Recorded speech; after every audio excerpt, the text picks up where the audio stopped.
Kabanata 811. Ito ay imposible. Paano yan nangyari? Tinitigan ni Benjamin ang magaspang na bato na naputol. Siya ay lubos na nabigla at ang kanyang mukha ay lubos na namutla. 3 milyong dolyar. Pinili niya ang magaspang na batong ito ng 3 milyong dolyar, ngunit napatunayang ito ay isang normal lang na bato. Ang kanyang pagkatalo ay napakalaki. Para kay Benjamin, ang 3 milyong dolyar ay hindi malaki o maliit na bilang. Higit sa lahat, ang pangyayaring ito ang nagpahiya sa kanya sa harap ni Zack. Bilang general manager ng branch, nagkamali talaga siya sa harap ng chairman. Ito ay napakalaking insulto. Umiling din si Zack. Labis siyang na-disappoint sa performance ni Benjamin. Actually hindi lang sila, medyo na-disappoint din ang mga nanonood. Akala nila ito ay isang top grade jade at gusto nilang masaksihan ang mahiwagang sandali. Ngunit sa huli, isang napakapangit na bato lamang ang kanilang nakikita. Ang kanilang interes ay agad na nawala. Umalis na silang lahat. Umiling si Thomas sa gilid. Laging sinasabi ng mga tao, ikaw ay magdurusa sa kawalan kung tatanggi kang makinig sa mga taong may karanasan. Kung handang tanggapin ni Benjamin ang payo ni Thomas ngayon lang, hindi siya hahantong sa kahihiyan. Mister, pakiusap, putulin mo rin ito para sa akin. Iniabot din ni Thomas ang kanyang magaspang na bato. Kinuha ito ng lapid arrest at tiningnan. Napagtanto niya na ito ay isang masamang maruming bato kaya agad siyang nawala ng interes. Sa mga normal na sitwasyon, hindi puputulan ng isang bihasang lapid arrest ang ganitong uri ng pangit na bato. Pero, inabot na ito ni Thomas sa kanya kaya hindi niya naisip ang putulin iyon. Inilagay ng lapid arrest ang magaspang na bato sa makina sa isang casual na paraan. Pagkatapos, maluwag niyang pinutol ito. Wala siyang pakialam dito. Ito ang natural niyang instinct. Mula sa pananaw ng lapid arrest, ito ay isang hindi gaanong mahalagang magaspang na bato. Ang paggawaan ng magaspang na bato ay hindi nagkulang sa ganitong uri ng magaspang na bato. Kahit naihulog ito sa lupa, maaaring hindi payag ang mga tao na kunin ito. Click. Nang magkaroon ng maliit na hiwa, isang aksidente ang nangyari. Mula sa paghiwa, ipinakita ang liwanag ng jade mula sa loob ng magaspang na bato. Ito ay jade. Natuwa agad ang lapid arrest. Isang maliit na hiwa lang ang ginawa niya, pero makikita ang jade. Batay sa kanyang karanasan, ito ay malamang na isang imperial jade na may napakataas na kadalisayan. Kahit mayaman ka, baka hindi ka makabili ng ganitong klaseng jade. Ang lahat ay nakasalalay sa iyong kapalaran. Ang lapid arrest ay nangahas na hindi na maging pabaya. Tinimulan niya itong maingat na putulin. Dahan-dahan niya itong binuksan at ang sitwasyon ay tulad ng kanyang hinulaang. Ang panloob na bahagi ng magaspang na bahagi ay napuno ng jade na bato na may napakataas na kadalisayan. Isa talaga itong imperial jade. Ang isang magaspang na bato na tulad nito ay maaaring ibenta ng higit sa 2 milyong dolyar sa merkado. Kung ito ay binuo, ginawa at naproseso upang maging alahas, maaari itong ibenta sa napakataas na presyo. Napakamahal ng magaspang na bato, ngunit hindi gumastos si Thomas para bilhin ito. Nakuha niya lang lahat. Naghiyawan tuloy ang mga tao sa gulat. Imperial Jade ito. Ito ay talagang Imperial Jade. Totoo iyon. Oh my goodness. Nakikita ko talaga ang Imperial Jade kapag nabubuhay ako. Ang posibilidad na ito ay mas mababa pa kaysa manalo ng 5 milyong dolyar mula sa lottery. Ito ay higit na mahalaga, lalo na nang ito ay natuklasan mula sa isang pangit na bato. Sa pagkakataong ito, mas nagdilim ang ekspresyon ni Benjamin. Pumili siya ng walang kwentang basurang magaspang na bato na may 3 milyong dolyar habang nakuha ni Thomas ang mahalagang piraso gamit ang mga kamay. Hindi siya gumastos ng anumang sentimo, ngunit nakakuha siya ng isang mahalagang Imperial Jade. Ang agwat sa pagitan nila ay napakalaki na hindi sila maihahambing sa lahat.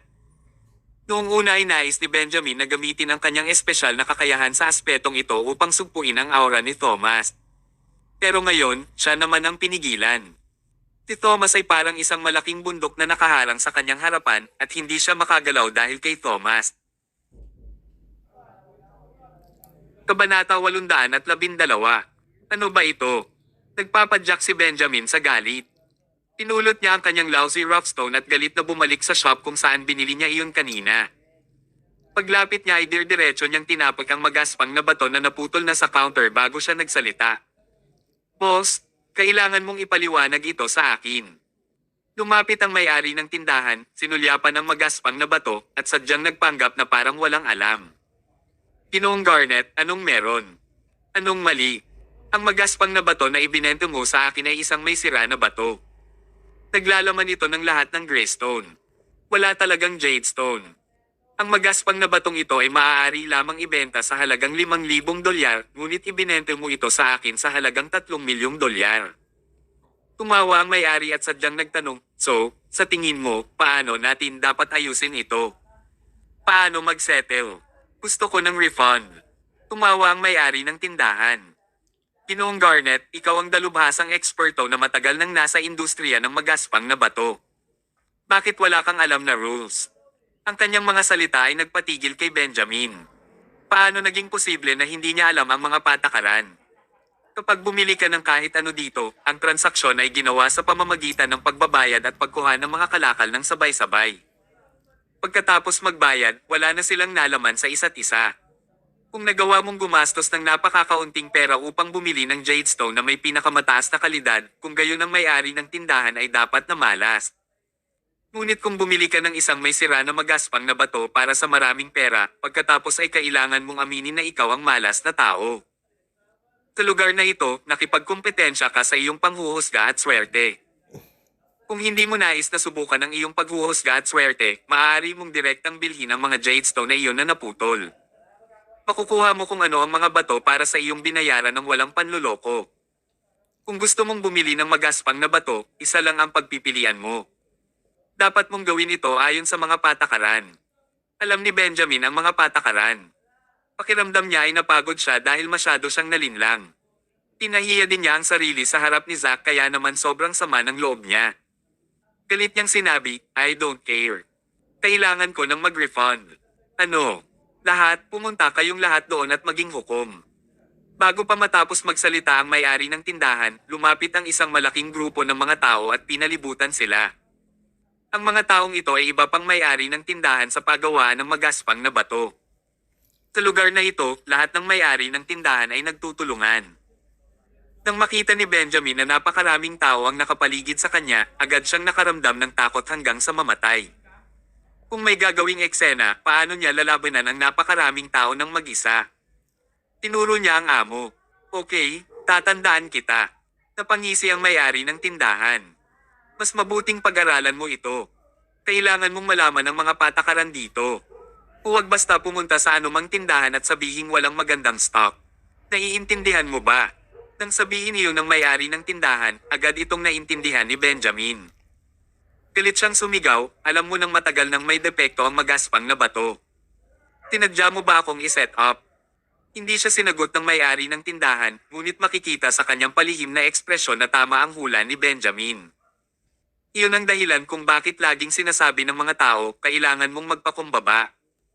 Dumating ka sa teritoryo ng ibang tao at direktang pinuna mo na walang magandang stock. Kakaiba kung hindi ka nila niloko. Ang $3,000,000 ay isang masakit na aral. Hindi maiwasan ni Benjamin na magdusa sa katahimikan. Hindi niya masabi ang kanyang sakit. Okay, amazing. Ikaw ay isang grupo ng mga jerks. Tingnan natin kung paano kita haharapin muli. Kaway ni Benjamin habang papalabas ng shop. Maliban sa pag-alitan para gumaan ang pakiramdam, wala talaga siyang ibang mas magandang solusyon. Pumalik siya kay Zack. Ibinaba ni Benjamin ang kanyang ulo at bumantong hininga. Napahiya na siya sa pagkakataong ito. Meron pang mas ikinagalit niya. Sabi ni Zack, sige, hindi ka na dapat magalit. Napag-usapan namin ito ni Dr. Mayo ngayon lang. Dahil nakuha niya ng libre ang magaspang niyang bato dahil sa iyo, ibibigay na lang niya sa iyo. Makakabawi ka sa pagkatalo gamit ang Imperial Jade ni Thomas. Ide-develop at ginagawa mo ito ng maayos. Ang paggamit ng Imperial Jade para makabawi sa pagkawala ng $3,000,000 ay higit pa sa sapat. Banata 813.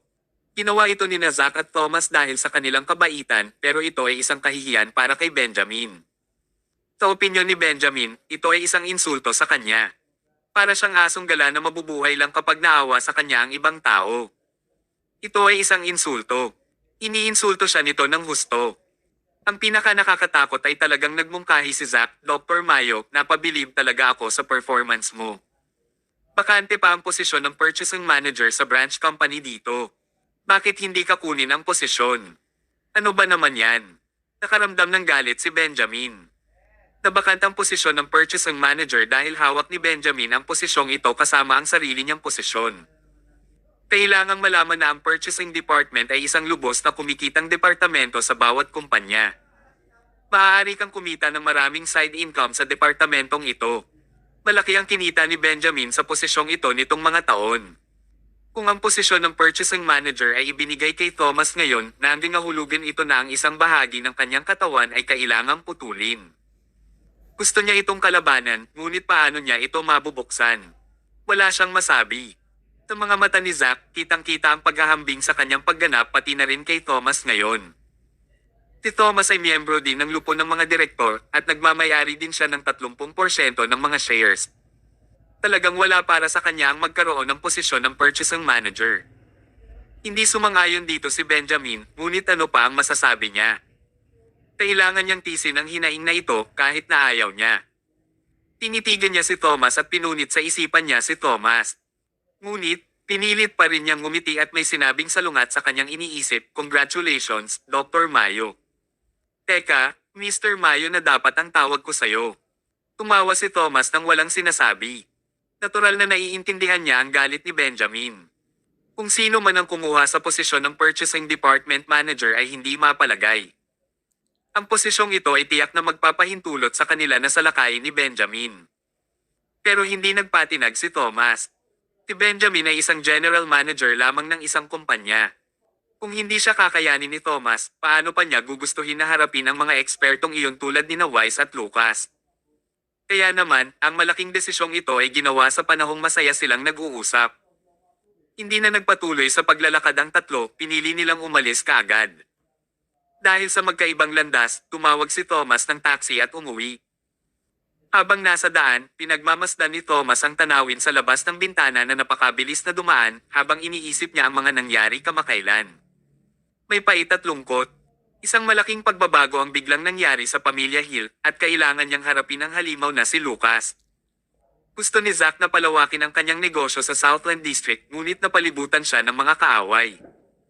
Kinailangan niyang makaharap ang isang kaaway tulad ni Wise mula sa labas at kailangan din niyang harapin ang isang panloob na backstabber tulad ni Benjamin. Masasabing marami pa ring hamon ang naghihintay para kay Thomas. Napakahirap noon. Nahihilo na sana ang mga normal na tao dahil sa ganitong komplikadong sitwasyon at baka gusto pa nilang tumakas. Pero, iba si Thomas. Ipinanganak siya para sa malalaking okasyon. Kung mas malakas ang mga karibal, mas matrigger nila ang kanyang matinding pagnanais na makipaglaban. Lucas Hill, Wise, Benjamin Garnett. Boo! Naghihintay ako sa inyo. Nang may hatid ang sasakyan sa mas makitid na kalsada, bumagal din ang takbo ng sasakyan. Huminto ng kanta ang driver habang casual iniikot ang manibela. Matapos ang isang maikling daan, isang sedan at ilang motorsiklo ang nakaparada sa gilid ng kalsada. Hinarang ng mga motorsiklo ang sedan. Nang dumaan ang taxi sa kanila, napagtanto ni Thomas na ang isang babae at isang bata na nakaupo sa sedan ay tila kinokontrol. Umunat ang noo ni Thomas. Pakiramdam niya ay may mali. Sa katunayan, narinig niya kaagad ang malakas na pagsigaw ng babae sa kanya, "Tulong!" Agad na tinakpe ng isang lalaki sa kotse ang bibig ng babae. "May mali. Sir, ihinto mo ang sasakyan." Napansin din ng driver na may mali kaya dahan-dahan niyang inihinto ang sasakyan. Nang lumingon siya at tumingin, may mga 6 na maskuladong lalaki sa likod. Sabi ng driver, "Mabuti pa hayaan na lang natin sila. Ang mga taong iyon ay hindi mukhang mabuting tao. Mas mabuting huwag na nating idamay ang sarili natin dito." Hindi siya pinakinggan ni Thomas. Agad niyang binuksan ang pinto at lumabas ng sasakyan. Pinagalitan ng driver, "Ano ba yan?" Tapos, nag-drive na siya palayo. Hindi na siya naglakas loob na manatili pa. Palagi siyang nagmamaneho sa gabi, kaya natural niyang alam na hindi madaling pakitunguhan ng grupong ito ng mga tao. Naglakad si Thomas patungo sa grupo ng mga maskuladong lalaki at natural din nilang nakita Thomas. Bago pa makalapit si Thomas, may lumapit na lalaki at pinigilan si Thomas. Tinadya niyang maglabas ng punyal at iniikot iyon. "It's none of your business. Umalis ka na," malamig niyang sabi. Bagamat mahina ang boses niya, malinaw na maririnig ang bawat salita ay mula sa kanya. Ang mga normal na tao ay hindi mananatili kapag pinagbantaan ng isang gangster na may punyal sa malamig na gabing tulad nito at mayroon ding 5 maskuladong lalaki sa likod. Pero, si Thomas ay hindi isang normal na tao. Kabanata 814. Mahinahon niyang tanong, mukhang may narinig akong sumigaw para humingi ng tulong. Malamig na tinitigan ng lalaki si Thomas. Tinusubukan mo bang gumawa ng eksena dito? Umalaklak si Thomas. Paano kung ako nga? Mamamatay ka. Nang hindi na gaanong nagsasalita, itinaas ng lalaki ang kanyang braso at inilipat ang kanyang punyal patungo sa dibdib ni Thomas. Ang kanyang paggalaw ay brutal at mabilis. Sa ganoong kalayuan at sa sobrang bilis, hindi siya maiiwasan ng mga normal na tao.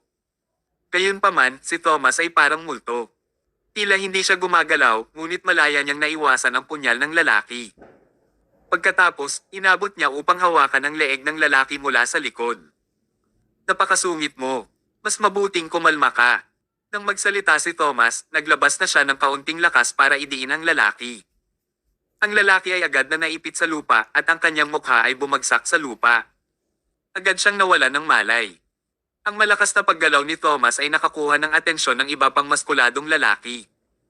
Lahat sila ay kinuha ang kanilang mga armas at naglakad. Pero, walang takot na sumulong si Thomas. 1, 2, 3. Sa loob ng 3 segundo, lahat ng maskuladong lalaki ay napahiga sa lupa at nahimatay. Lumapit si Thomas para buksan ang pinto ng kotse at sinabi niya sa babae at sa bata, mabuti naman ngayon. Ikaw ay ligtas. Hinawakan ng babae ang kanyang anak at lumabas ng sasakyan. Patuloy siyang nagpasalamnat kay Thomas. Tinanong ni Thomas, bakit ka nandito? Sumagot ang babae, dumating ako para sunduin ang aking asawa mula sa trabaho pero pinigilan ako ng mga taong ito.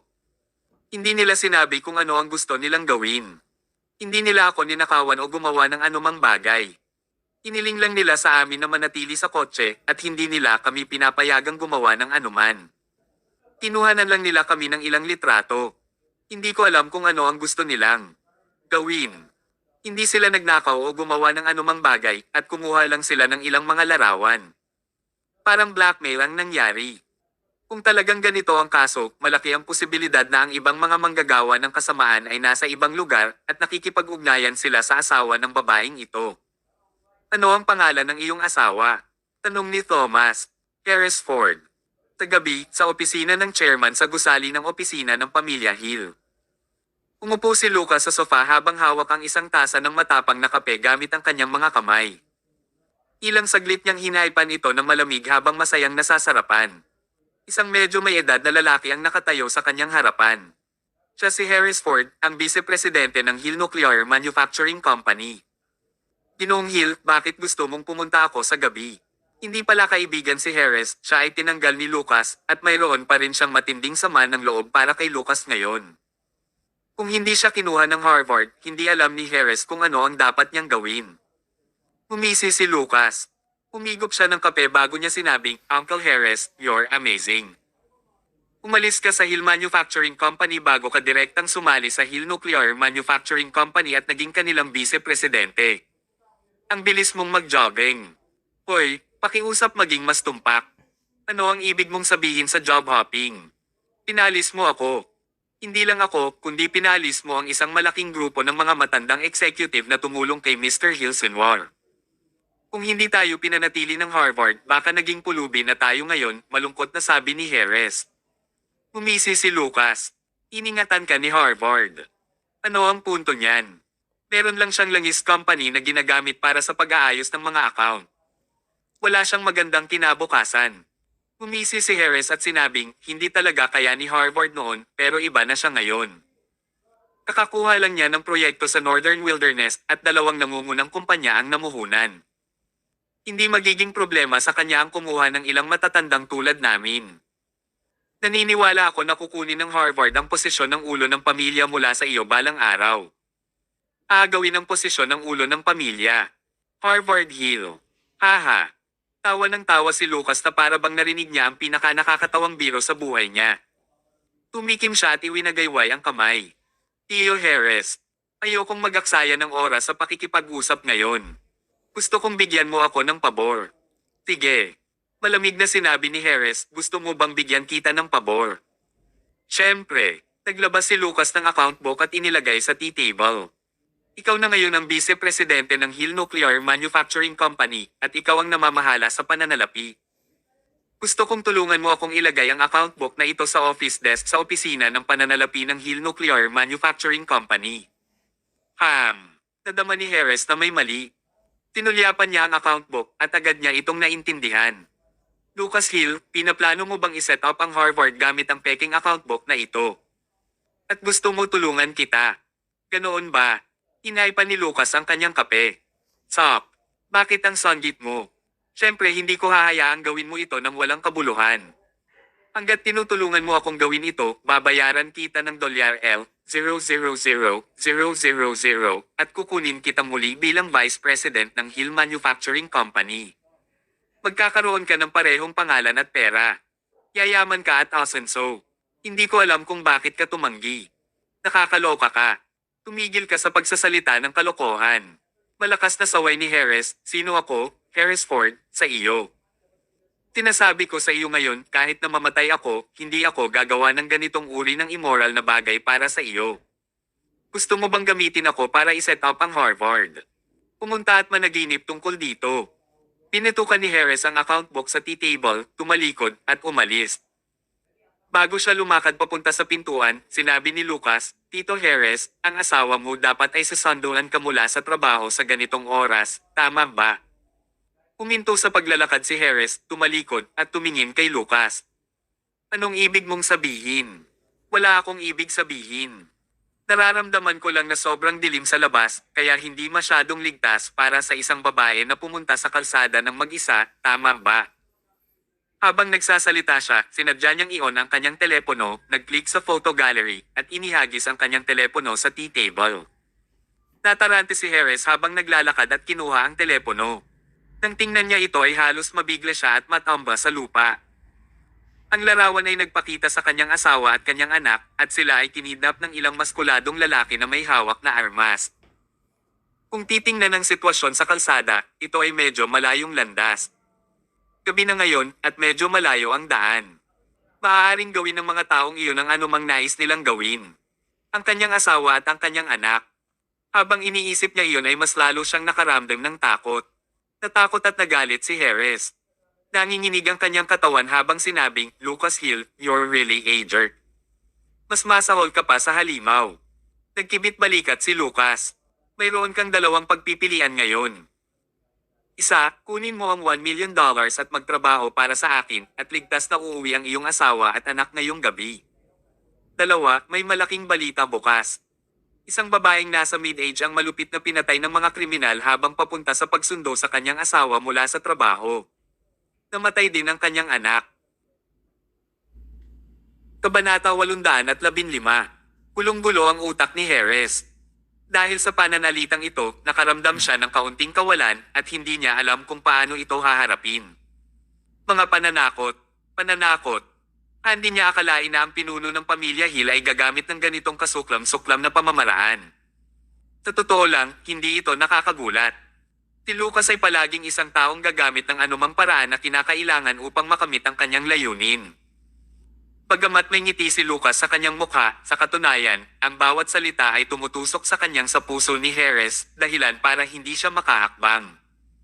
Galit siyang naglakad pabalik at ipinatong ang palad sa mesa. Pagkatapos, sumigaw siya, Lucas Hill, kung maglakas loob kang hawakan ang isang hibla ng buhok ng aking asawa at anak, tatawag ako ng pulis para arestuhin ka kaagad. Nagkibit balikat si Lucas. Sure, pwede kang tumawag ng pulis. Kung tatawag ka ng pulis, masisiguro kung wala na kahit isang hibla ng buhok ang iyong asawa at anak. Maaari mo akong ipadala sa bilangguan, ngunit makakalaya ako sa loob ng wala pang 2 taon. Gayunpaman, mawawala sa iyo ang iyong minamahal at anak. Tito Harris, piliin mo ang sarili mo. Ang isang tao ay hindi magagapi kung siya ay walang hiya. Napakawalang hiya ni Lucas. Walang makakagawa ng kahit ano laban sa gayong walang hiyang tao. Kinagat ni Harris ang kanyang mga ngipin at inis na tinapakan ang kanyang mga paa. Hindi niya gustong makihalubilo sa isang masamang tao tulad ni Lucas o maging sanhi ng pananakit kay Harvard na tumulong sa kanya noon, gayunpaman, wala siyang ibang pagpipilian. Kung hindi niya sinunod ang utos ni Lucas, mamamatay ang kanyang asawa at anak. Kinailangan niyang gawin iyon. Napayuko si Harris at kinuha ang account book mula sa sahig. Tumanggo si Lucas bilang kasiyahan. Tama, matalino ang mga kumikilos ng matino ayon sa sitwasyon. Hindi na kailangang tanggihan ang pagkakataong kumita ng side income. Sinabi ni Harris na may malamig na mukha, gusto ko lang naligtas ang aking asawa at anak. Oo naman. Kinuha ni Harris ang account book at malungkot na lumabas ng kwarto. Naglakad siya hanggang sa makarating siya sa gusali ng opisina ng Hill Nuclear Manufacturing Company na Tulala. Bagamat tinawag itong office building, isa lang talaga itong sira-sirang dalawang palapag na gusali. Pumasok siya sa entrance at pumunta sa second floor. Nakita niyang tumagos ang ilaw sa loob ng opisina. Iyon ang opisina kung saan nag-overtime si Harvard. Nang makita ito ni Harris, sumakit ang kanyang puso. Si Harvard ay isang walang kabuluhan. Pero ngayon, nakabukas na siya ng bagong dahon at nagsusumikap. Napakabait ni Harvard sa kanya. Ngunit ngayon, gusto niyang gumamit ng peking account book para saktan ng Harvard. Angkop ba talaga ito? Hindi. Ito ay ganap na hindi naaangkop. Tinadyakan ni Harris ang kanyang mga paa. Tumalikod na siya at naghanda ng umalis. Ngunit pagkatapos niyang gumawa ng 2 hakbang pasulong, naisip niya ang kanyang inagaw na asawa at anak at siya ay nakadama ng kahabag-habag. Kung aalis siya ng ganito, wala na talaga ang buhay ng kanyang asawa at anak. Hindi siya pwedeng umalis ng ganito lang. Matapos siyang mag-alinlangan ng ilang beses, ginawa ni Harris ang kanyang presensya at narinig ni Harvard ang kanyang mga yapot sa labas ng pinto. Tumangala siya. Tito Harris, bakit hindi ka pa umuuwi? Umiti si Harris at pumasok. Pagkatapos, sinabi niya, ako ang Vice President of the company. Paano ako uuwi kung hindi ka pa umuuwi? Busy ka pa rin sa project ng Northern Wilderness, di ba? Oo. Ang proyektong ito ay nauugnay sa kinabukasan ng Pamilya Hill, kaya dapat kong gawin ito ng maayos. Dapat ituloy mo ang trabaho mo. Hindi kita guguluhin. Nagmamadaling umalis si Harris sa koridor at dumiretso siya sa Finance Department. Kinuha niya ang susi at binuksan ang pinto ng finance room. Pagkatapos, tahimik siyang pumasok at inilagay ang fake account book sa drawer ng finance room. Pagkatapos noon ay lumabas na siya ng kwarto at nilock ang pinto. Matapos maayos ang lahat ay nakahinga siya ng maluwag. Harvard, pasensya na. Huwag kang mag-alala, hanggat nailigtas ko ang aking asawa at anak sa pagkakataong ito, gagamitin ko ang aking buhay upang makabawi sa iyo sa hinaharap. Habang nagsasalita si Harris, may nakita siyang ibang tao na naglalakad paakyat sa 2 palapag sa pamamagitan ng hagdan mula sa malayo. Nang lumakad siya palapit, napagtanto niyang ang taong iyon ay isang taong kilala niya. Si Thomas iyon. Dumiretso si Thomas sa opisina ng Harvard na parang hindi niya nakita si Harris. Sabay silang dalawa at may sinabi. Ang mga ekspresyon ng Harvard ay patuloy na nagbabago. Pagkatapos, tumango siya at nagpatuloy sa trabaho. Hindi nag-overthink si Harris tungkol dito. Nang aalis na sana siya, lumabas si Thomas at pinigilan siya. Umiti siya at sinabing, Uncle Harris, may ilang tanong ang Harvard at kailangan niya ang tulong mo. Pumasok ka at tingnan mo. Sige. Puno ng pawis ang mga palad ni Harris at mahiyain siyang pumasok sa opisina. Sa kabilang panig, tumingin si Thomas sa likuran ni Harris at isang hindi mahahalata na kislap ng katalinuhan ang lumiwanag sa kanyang mga mata na parang ang lahat ay nasa ilalim ng kanyang kontrol. Sabay lingon sa finance room na nasa dulo ng koridor at dahan-dahang naglakad. Makalipas ang mga 3 minuto, bumalik si Thomas sa opisina para talakayin ang plano ng pagsulong ng proyekto kasama sina Lucas at Harris. Pagkaraan ng wala pang 10 minutong pag-uusap, isang aksidente ang nangyari. Narinig nila ang sunod-sunod na tunog ng mga sirena ng pulis at tila may mga sasakyang pulis na nakaparada sa labas ng gusali ng opisina. Anong mali? Tumayo si Harvard at pumunta sa bintana para tingnan ang labas. Nakita niya ang 2 sasakyan ng pulis na nakaparada sa ilalim ng gusali ng opisina. Pagkatapos, lumabas ang mga naka-uniforming pulis at naglakad patungo 2 palapag sa pamamagitan ng hagdan. Bakit nandito ang mga pulis? Naguguluhang tanong ni Harvard. Hindi ko alam. Nagkunwari si Harris na parang walang nangyari. Mukha siyang naguguluhan. Hindi nagtagal, dumating ang mga pulis sa pinangyarihan. Pagdating ng pulis, dumating din ang isa pang tao. Siya si Jade. Nakita niyang umakyat ang mga pulis, kaya sinundan niya sila at umakyat din. Gusto niyang makita kung ano ang nangyari.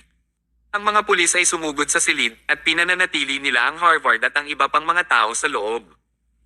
Tinanong nila sino ang namamahala dito. Isang hakbang pasulong kay Harvard. Ako si Harvard Hill, ang taong namamahala dito. Kabanata 816. Ginoong Hill, nakatanggap kami ng ulat na ang iyong kumpanya ay pinaghihinalaan ng pag-iwas sa buwis at pandaraya sa accounting. Ngayon, makipagtulungan ka sa pagsisiyasat at buksan ang pinto ng silid ng pananalapi upang masuri namin ang mga libro ng account. Napatulala si Harvard. Ang kanyang kumpanya ay isang kumpanya ng langis. Bagamat naitala ng kumpanya ang kita at mga gastos, lahat sila ay mga lehitimong account. Paano? Ito mapaghihinalaan ng pag-iwas sa buwis. Hindi rin siya gagawa ng pandaraya sa accounting. Gusto pa niyang magtanong pero nagulat na sabi ni Jade doon, "Oh my, Harvard, anong ginawa mo? Ilang beses ko bang pinayuhan na dapat kang maging tapat at mabait? Paano ka makakagawa ng mga ilegal na bagay? Kung gagawin mo ito, hindi ba masisira ang Hill Nuclear Manufacturing Company?" Ang kanyang mga salita ay nagpapakita na siya ay pumunta dito upang magsaya. Iniling ni Jade na masira ang Hill Nuclear Manufacturing Company. Ito ay dahil ninakawan siya ng Harvard ng kanyang proyekto. Patuloy na sinabi ng pulis, "Mr. Hill, mangyaring makipagtulungan kaagad sa investigasyon." Medyo seryoso ang tono. Ang Harvard ay hindi nang ahas na maging pabaya at naglabas siya ng isang susi. "Pakiusap sumunod po kayo sa akin." Dinala niya ang mga pulis sa finance room sa dulo ng daanan. Pagkatapos, ipinasok niya ang susi at binuksan ang pinto. Sa oras na iyon, si Thomas, na nasa likuran, ay tumingin kay Harris, at tinanong niya ang isang mahinang ngiti, "Tito Harris, bakit ka pawis na pawis?" Napalunok ng laway si Harris. "Wala lang, medyo naiinitin lang ako." "Medyo naiinitin ka?" "Oh, siya nga pala, Tio Harris, hindi ba kadalasang sinusundo ka ng iyong asawa mula sa trabaho sa ganitong oras? Bakit hindi siya dumating ngayon?" Hindi komportable si Harris nang marinig ang salitang asawa. Bigla siyang may aasikasuhin kaya mamaya pa siya pupunta. Umisi si Thomas. "Tito Harris, kung minsan ang ilang mga pangyayari ay makatwiran, ngunit hindi ka makakagawa ng malaking pagkakamali dahil dito. Anong ibig mong sabihin?" "Wala. Na-inspire lang ako sa ngayon." Pagkatapos magsalita ni Thomas, naglakad siya papunta sa finance room. Tumingin si Harris sa likod ni Thomas at naramdaman niyang parang may alam siya.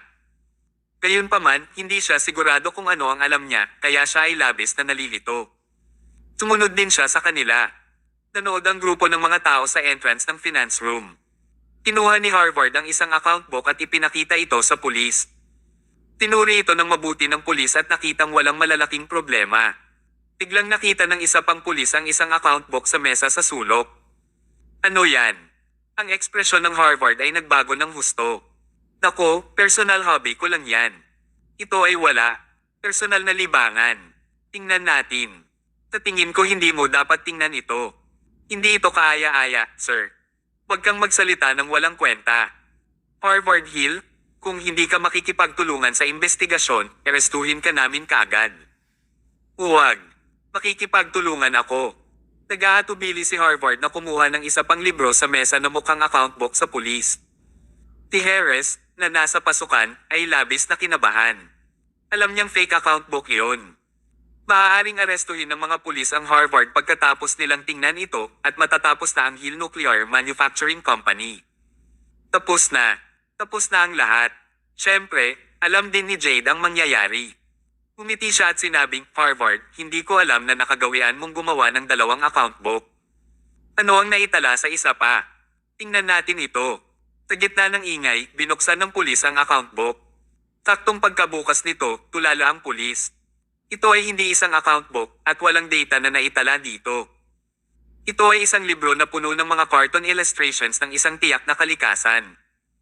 Namula ang pulis at mahinahong binasa ito mula umpisa hanggang dulo. Tinuri pa niya ang lahat ng mga puwang. Walang data na naitala.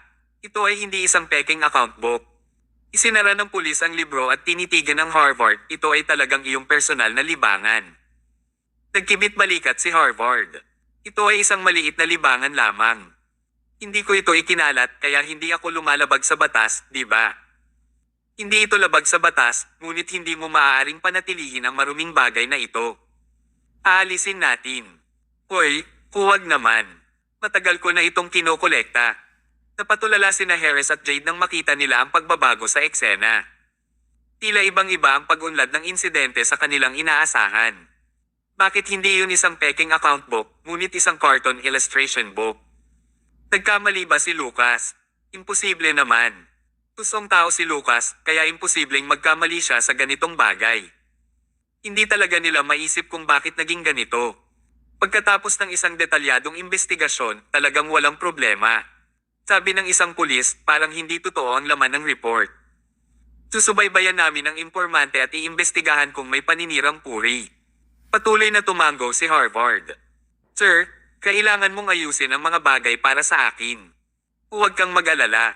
Kung ikaw ay inosente, hindi magkakamali ng pulis. Balik na tayo. Matapos ang investigasyon ng mga pulis ay umalis na sila sa opisina. Nalutas ang isang malaking krisis na nakadirekta sa Hill Nuclear Manufacturing Company. Walang nakakaalam kung paano ito nalutas. Ito ay naging isang maling alarma pagkatapos ng lahat. Kabanata 817. Tumingin sa kaliwa at kanan si Jade. Hindi niya maintindihan kung paano naging ganito ang mga nangyari. Napangiti si Harvard at nagtanong, "What's wrong, Jade? Mukhang disappointed ka. Bakit naman ako madidismaya? Hehe, ang boring." Akala ni Jade ay makakakita siya ng magandang palabas, ngunit ang nasaksihan niya ay isang sobrang nakakainip na komedya. Tumalikod siya at umalis dahil ayaw na niyang magtagal pa. Tanging sina Harvard, Thomas, at Harris ang naiwan sa eksena. Umupo si Thomas at mahinahong sinabi, "Tito Harris, mukhang bigo ka rin." Mabilis na ikinaway ni Harris ang kanyang kamay. "Bakit naman ako madidismaya? Napakasaya ko." Ito ay malinaw na isang sitwasyong itinakda ni na Lucas.at Jade na nagsama-sama upang harapin kami. Hindi madaling makatakas mula sa isang sakuna. Talagang hindi madali. Nagpalitan ng tingin sina Thomas at Harvard. Umiti siya at kumuha ng account book sa damit niya. "Tito Harris, alam mo ba kung ano ito?" Natigilan si Harris. "Di ba iyan ang account book na palihim kong inilagay dito? Paano ito napunta sa kamay ni Thomas?" Matapos pag-isipang mabuti, naunawaan niya. Ito ang plano ni Thomas. Tinadya niyang pinalitan ang peking account book ng cartoon illustration book at matagal nang alam ni Harvard kung ano ang plano. Nagtulungan silang dalawa sa pag-arte ng isang eksena.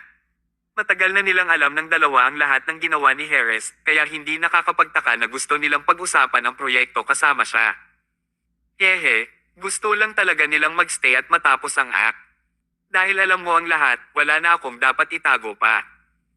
Umupo si Harris sa stool at sinabing may mapait na ekspresyon, "Nagkamali ako at hindi ko talaga dapat gawin ito. Gayunpaman, napilitan akong gawin ito. Ngayon ay tapos na. Hindi ko tinulungan si Lucas na tapusin ang gawain. Paano na ang asawa at anak ko?" Bago pa siya matapos magsalita ay may babaeng may hawak na bata sa pintuan. "Mahal." Nagulat si Harris. Lumingon siya at tumingin. "Diba asawa ko yan? Anak ko talaga ang batang hawak niya." "Sweetheart. Anak." Tuwang-tuwa si Harris na napuno ng luha ang kanyang mga mata. Lumapit siya at niyakap ang asawa at anak. Hindi napigilan ng kanyang mga luha ang pagpatak. Nagkaroon ng solusyon sa bawat problema. Akala niya tapos na ang lahat pero huno na haantong sa ganito. Masyadong mabilis dumating ang kaligayahan at kalungkutan. Halos hindi na makabalik sa katinoan si Harris. Hindi alam ng Harvard ang partikular na sitwasyon. Ang alam lang niya ay ipagkanulo siya ni Harris dahil hindi sinabi ni Thomas sa kanya ang mga partikular na detalye. Ilang sandali pa ay umiyak si Harris then, he asked curiously, "Sweetheart, hindi ka ba kinidnap? Paano ka nakarating? Iniligtas ako ni Mayo at ang anak natin." "Thomas." "Oo. Napadaan lang si Mr. Mayo at iniligtas kami. Nalaman namin ang kanilang mga plano sa pamamagitan ng bibig ng mga kidnappers, kaya napagpasyahan namin ang plano at hinayaan si Lucas at ang iba pa na mabaygo." Nagulat, natuwa, at napahiya si Harris nang marinig niya ito. Thomas, hindi ko talaga alam kung paano kita pasasalamatan. May utang na loob ako sa iyo at sa Harvard, ngunit gusto ko pa ring saktan ka. Mas masahol pa ako sa mga hayop. Itinaway ni Thomas ang kanyang kamay. Kalimutan mo na. Ang lahat ng ito ay hindi mo intensyon. Si Lucas ang may kasalanan ng lahat. Ang dapat nating paghihigantihan ay si Lucas. Pagkatapos nito, sinabi ni Thomas kay Harvard ang tungkol sa mga partikular na detalye at idinagdag din ni Harris. Matapos pakinggan ang buong pangyayari, natakot si Harvard ng ilang sandali. Ano ba, masyadong insidious si Lucas, di ba? Napakalupit niya. Kung hindi dumaan si Thomas ngayon, tiyak na naaresto ako at ang kumpanya ng Hill Nuclear Manufacturing ay malamang na nawasak sa magdamag. Tumango si Thomas. Si Lucas ay talagang isang mapanganib na tao at ang kanyang kasalukuyang kakayahan ay mas malakas kaysa sa atin. Sa isang banda, kailangan nating magtiis at sa kabilang banda, dapat tayong mag-ingat hanggang sa magkaroon tayo ng sapat na kakayahan para pabagsakin siya. Sinabi ni Harris, tatawag ako ngayon sa pulisya at akusahan siya ng pagkidnap at pagbabanta. Kabanata 818. Itinaway ni Thomas ang kanyang kamay. Walang silbi yan. Mahuhuli mo lang ang mga subordinate niya pero hindi mo maalis si Lucas.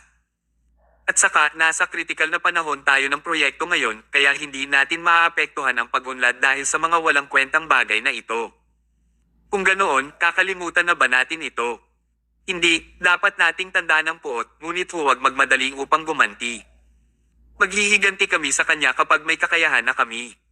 Sa kabilang panig, bumalik si Jade sa gusali ng opisina ng Hill Manufacturing Company. Bumalik siya sa opisina ng chairman na galit. Nagtitimpla ng kape si Lucas. Nang makita niyang lumapit ang kanyang kapatid, alam niyang hindi tama ang ekspresyon nito. Anong mali? Hiniling kita na manood ng magandang palabas, pero bakit galit kang bumalik? Pinanlakihan siya ng mata ni Jade. Manood ng anong magandang palabas? Nasira. Oh, nakakita ang pulis ng isang cartoon illustration book. Wala man lang peking account book. Lucas, nagkamali ka ba? Umunat ang noo ni Lucas, ngunit hindi siya umimik. Umupo siya at tahimik na humigop ng kape. Pagkatapos, tinahak niya ang buong proseso. Hindi ito dapat mangyari. Ano ang nangyaring mali? Hindi kaya sinasadya ng jerk na si Harris ang aking kagustuhan at hindi inilagay ang peking account book doon. Imposible yan. Nasa kamay ko pa rin ang asawa at anak niya. Pagkatapos niyang magsalita, nakita niya ang 4 o 5 maskuladong lalaki na may namamagaang mukha na lumapit sa pasukan ng opisina sa ilalim ng tulong ng bawat isa. Gulong-gulo ang mga damit nila. Ginoong Hill, binugbog tayo. Ano? Agad namang tumayo si Lucas. Sinong gumawa nito? Thomas Mayo. Paano ang asawa at anak ni Harris? Sila ay iniligtas ni Thomas. Naunawaan ni Lucas kung ano ang problema ngayon. Nawala niya ang kanyang bargaining chips, kaya napahamak siya na mabaygo. Bastos ka, anong silbi ko para kunin ka? Bakit hindi mo ako tinawagan noong naligtas sila? Hindi naman sa hindi ka namin tinawagan, pero nasira lahat ng phone namin ni Thomas. Nakatali pa kami sa puno. Kung hindi lang may dumaan at nagligtas sa amin, buong magdamag kaming nakagapos sa kagubatan. Habang nag-uusap ang mga taong ito, parang mas nakakaawa sila. Nagalit si Lucas, ngunit nakita niyang nakakatawa ito. Ito ang unang pagkakataon na makaharap niya ang kaso ng kidnapper na kinidnap. Sinong maniniwala? Tinanong niya, paano nalaman ni Thomas ang tungkol sa inyo? Nakasalubong niya tayo pa uwi. Nagkataon lang. Napabuntong hininga si Lucas.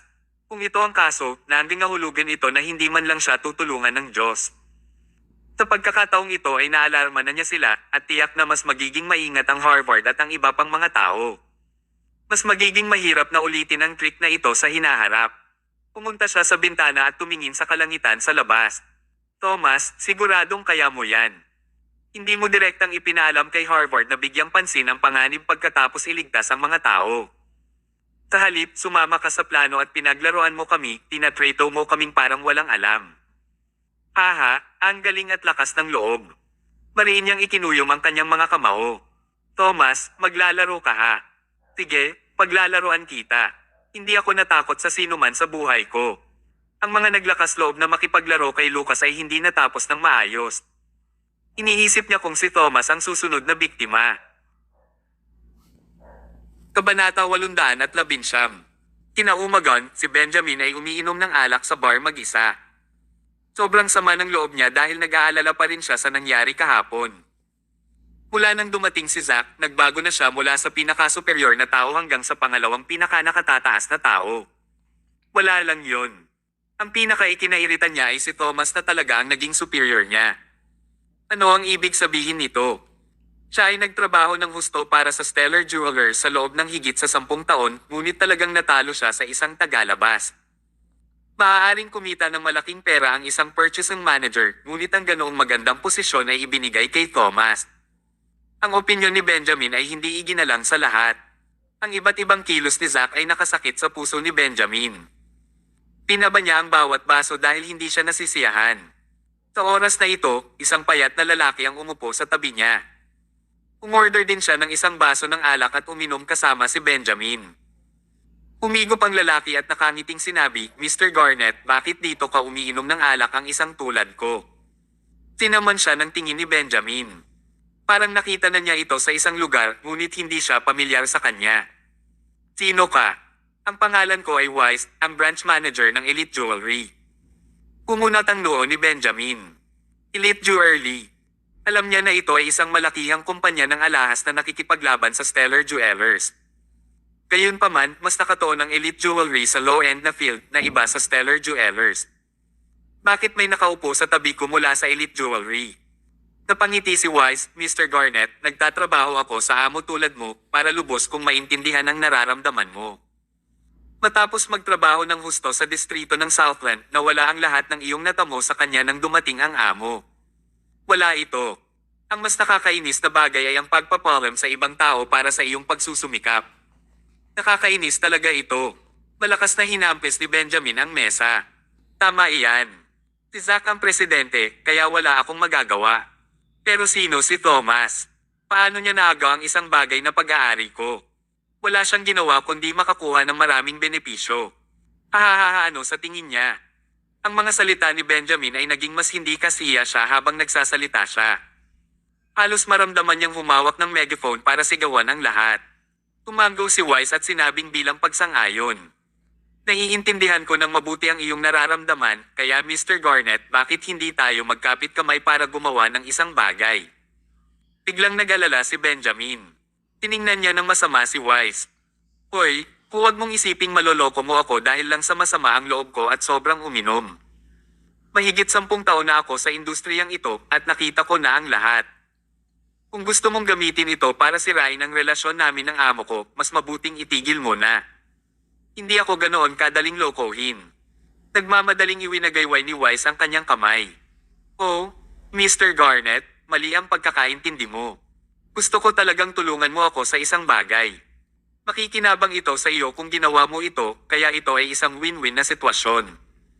Umigop ng alak si Benjamin. "Nakikinig ako." Tumingin si Wise sa paligid at tumabi kay Benjamin.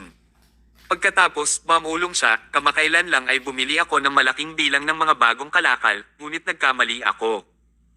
Ang mga kalakal na ito ay lahat ng may sira at kailangan kong magbayad ng malaking halaga. Kaya, sana ay makabili ka ng isang bahagi ng mga kalakal na ito at tulungan akong ibahagi ang pasanin. Kung hindi, papagalitin ako ng amo ko." Ano ang nangyayari? Umisi si Benjamin at sinabing, "Sa tingin mo ba ako ay isang walang isip? Bakit ako mananagot para sa iyo dahil sa iyong maling paghuhusga at pagbili ng mga sira na kalakal?" Patuloy na sinabi ni Wise, "Hindi ko hinihiling na tanggapin mo ang responsibilidad, pero hinihiling ko sa iyo na hayaan si Thomas na managot dyan." Kabanata 820. Interesado si Benjamin. Ngayon, si Thomas ang manager ng purchasing department. Kailangan mo lang hilingin sa kanya na bumili ng bahagi ng batch ng mga kalakal na ito. Pagkatapos, sasagutin niya ang lahat ng pagkalugi. Sa ganitong paraan, hindi ko lamang maibsan ang aking pasanin, ngunit mayroon ka ring dahilan upang maalis si Thomas. Pareho nating nakukuha ang gusto natin, so why not we do it? With that said, naging energetic na naman si Benjamin. Oo, hayaan si Thomas na maging malas at hayaan siyang pasanin ang pagkawala. Maaari niyang samantalahin ang pagkakataon na palayasin siya. Pagkatapos, ang posisyon ng purchasing manager ay mabakant muli at si Benjamin ay maaaring magpatuloy na tumaas sa posisyon na ito ng legitimate. Naniniwala siya na hindi siya igagalang ni Zack ng 2 beses. Ito ay isang magandang ideya. Napatingin si Benjamin kay Wise. Ngunit kailangan mong sabihin sa akin gaano karaming pera ang mawawala sa atin.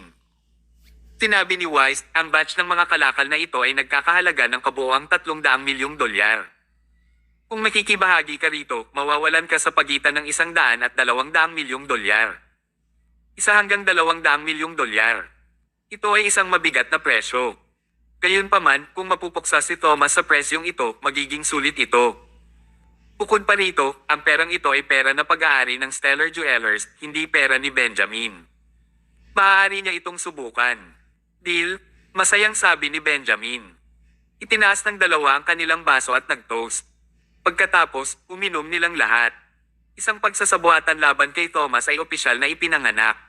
Sa sandaling ito, natutulog pa rin si Thomas sa bahay at wala siyang napansin.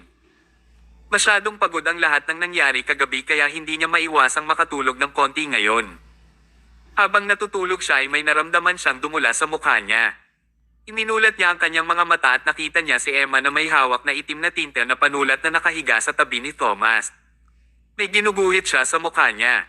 Anong ginagawa mo? Nagulat si Thomas. Wala. Kumuguhit lang ako ng pagong sa mukha mo. Isang inaantok na pagong. Hihihi. Agad namang tumalon si Thomas at nagtungo sa banyo para hugasan ang maliit na pagong sa kanyang mukha. Lalong nagiging malikot ka ha. Nagkibit balikat si Emma. Well, tingnan mo ang iyong sarili.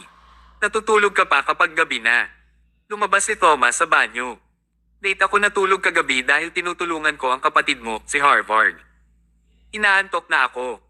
Oo, hindi pa kita natatanong. Anong nangyari kagabi? Speaking of it, delikado talaga. Ang bisyo talaga ni Lucas. Muntik na niyang matanggal ang Harvard. Isinalaysay ni Thomas ang detalyadong proseso. Umiling si Emma pagkatapos makinig. Lumabas na si Lucas. Gusto ba niyang tanggalin ang Harvard ng ganito? Siyempre, naging tinag sa kanyang laman ngayon ang Harvard. Hindi siya makakain at makakatulog ng maayos kung hindi niya ito aalisin. Nasa panganib ang Harvard kung gayon. Nagkibit balikat si Thomas. Paano siya magiging matagumpay ng walang anumang kahirapan? Kung madali siyang maging pinuno ng isang pamilya, kung gayon ang Harvard ay hindi magkakaroon ng pakiramdam ng tagumpay. Ang panganib ay kailangan pa rin. Maaari lamang tayong mag-ingat sa bawat hakbang ngayon at mag-ingat kay Lucas.